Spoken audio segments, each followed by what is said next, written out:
detective from Port Charles PD. You don't have to speak to her without your attorney present.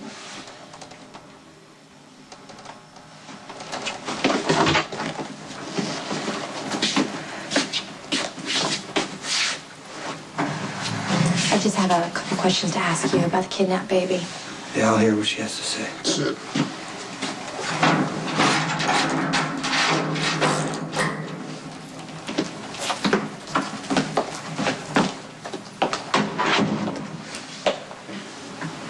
Something wrong with Jake? No, he's wonderful. What are you doing here? I had to see you.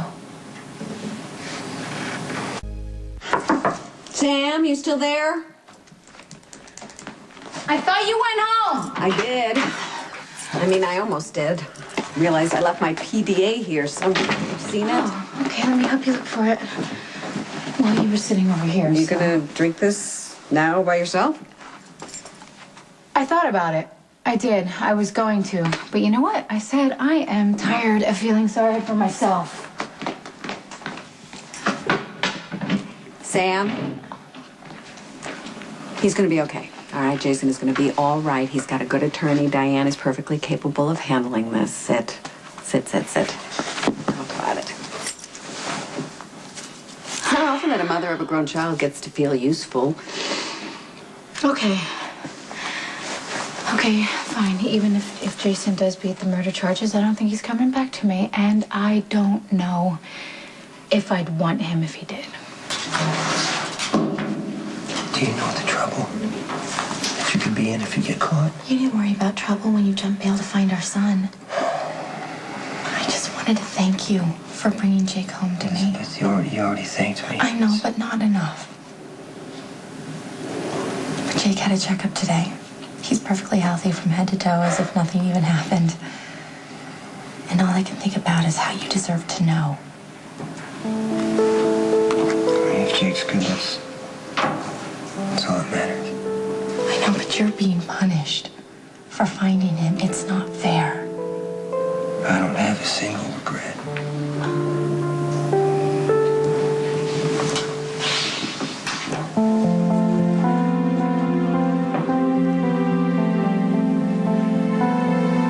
Struggle with you and Jason for the past few months in particular. You have Amelia. She's drudging up your background and making your life difficult.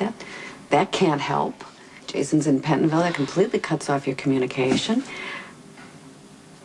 You two believe in each other if you keep doing... We don't. That's the thing. There's too many lies, too many secrets. Jason, of course, had his lies and his secrets, and I had my secrets, and we just don't trust each other anymore. Well, but there's always an opportunity to make something right again. Okay, fine, but why does it have to be me that has to make it right when Jason is the one who has the biggest secret of all? Do you think that Jason caused you pain on purpose? Whatever he meant, it feels like a knife in my heart. And I can make all the excuses in the world, but I hate the fact that Jason has ruined everything that was wonderful between us. I don't want you taking risks to see me. To quote someone I know, it's my choice and I'll deal with the consequences. Okay. You know what? That's not fair, using my own reasons against me. Well, I'm sure Carly found a way in to see you. Yeah, she pretended to be my wife. Well, that was going to be my second choice. She probably couldn't wait to tell you about the fight we had. How I defended Lucky's right to arrest you. No, she never mentioned a fight. Oh. Well, Carly attacked Lucky for arresting you, and I took his side, and now I feel like I betrayed you, and I'm sorry. Look, I'm not in here because of Lucky. I'm in here because I'm being accused of murder and for violating bail. Part of me wants assurance that you would never kill another man, and the other part knows better than to ask. I better go. Probably wouldn't be good for a detective to burst into tears while questioning a prisoner. Please be careful.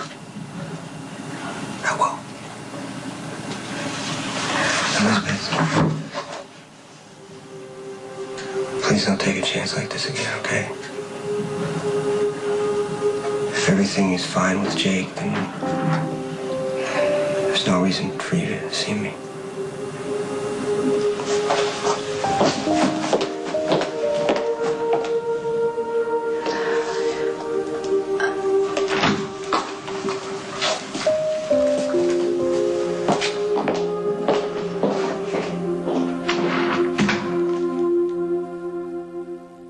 What you're telling me is that you think that your relationship with Jason has run its course.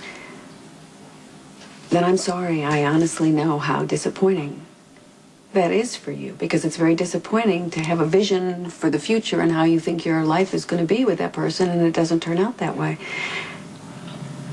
Sam, if that's how you feel, then my only advice to you is to get out of it as gracefully as possible, and sooner's better than later.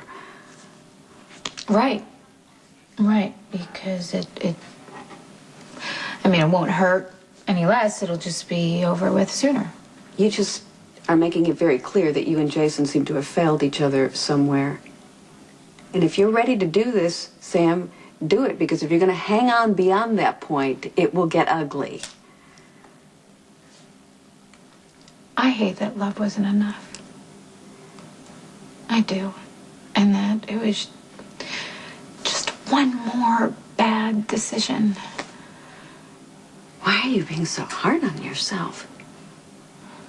Do you think no one else has ever done this? Do you know how many women would do the same thing that you did? I mean, Jason is difficult to resist.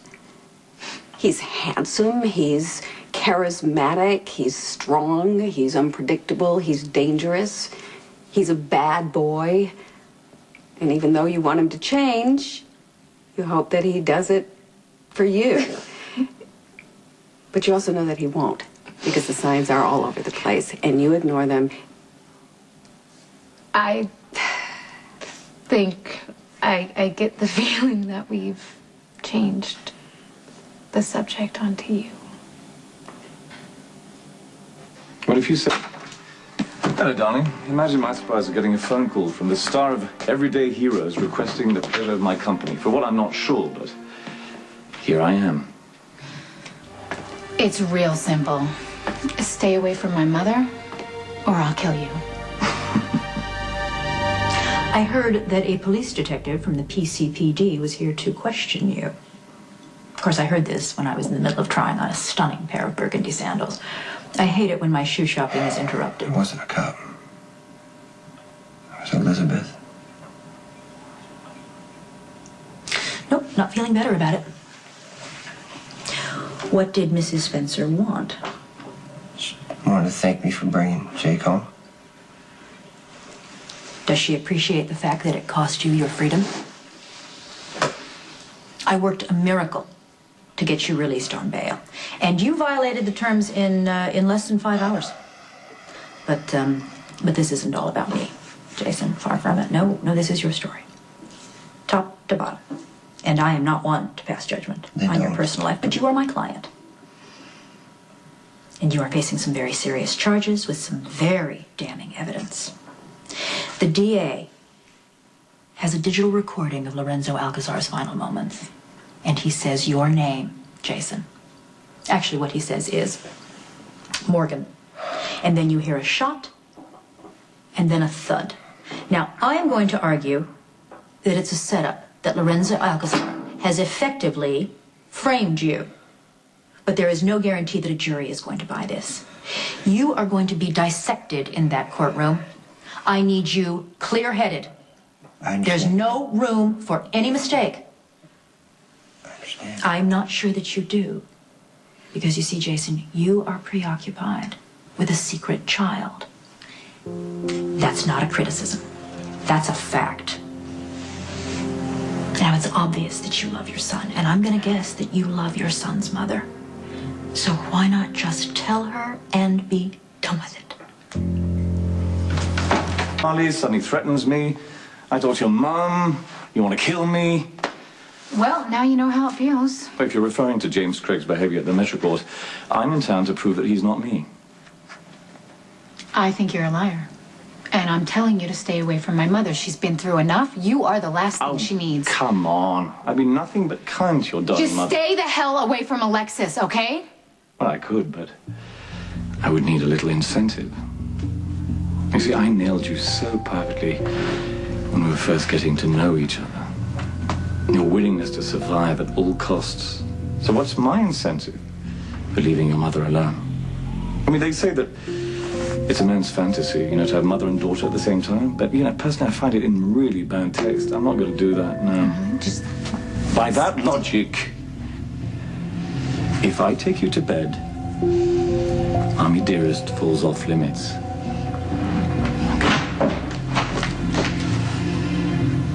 I don't want to discuss my personal situation. No, I know you don't. But my point is, it's adversely affecting your case. Elizabeth Spencer drove all the way up here to Pentonville and used her husband's police badge to get in here to see you. Why? So that she could tell you that Jake has graduated from cereal to strained peas? No. Elizabeth Spencer loves you. So as your attorney and the person responsible for getting you off on a murder charge, I'm begging you.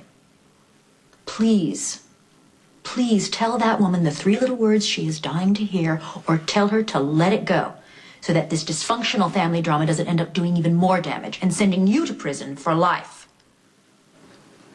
Jake could have been hurt.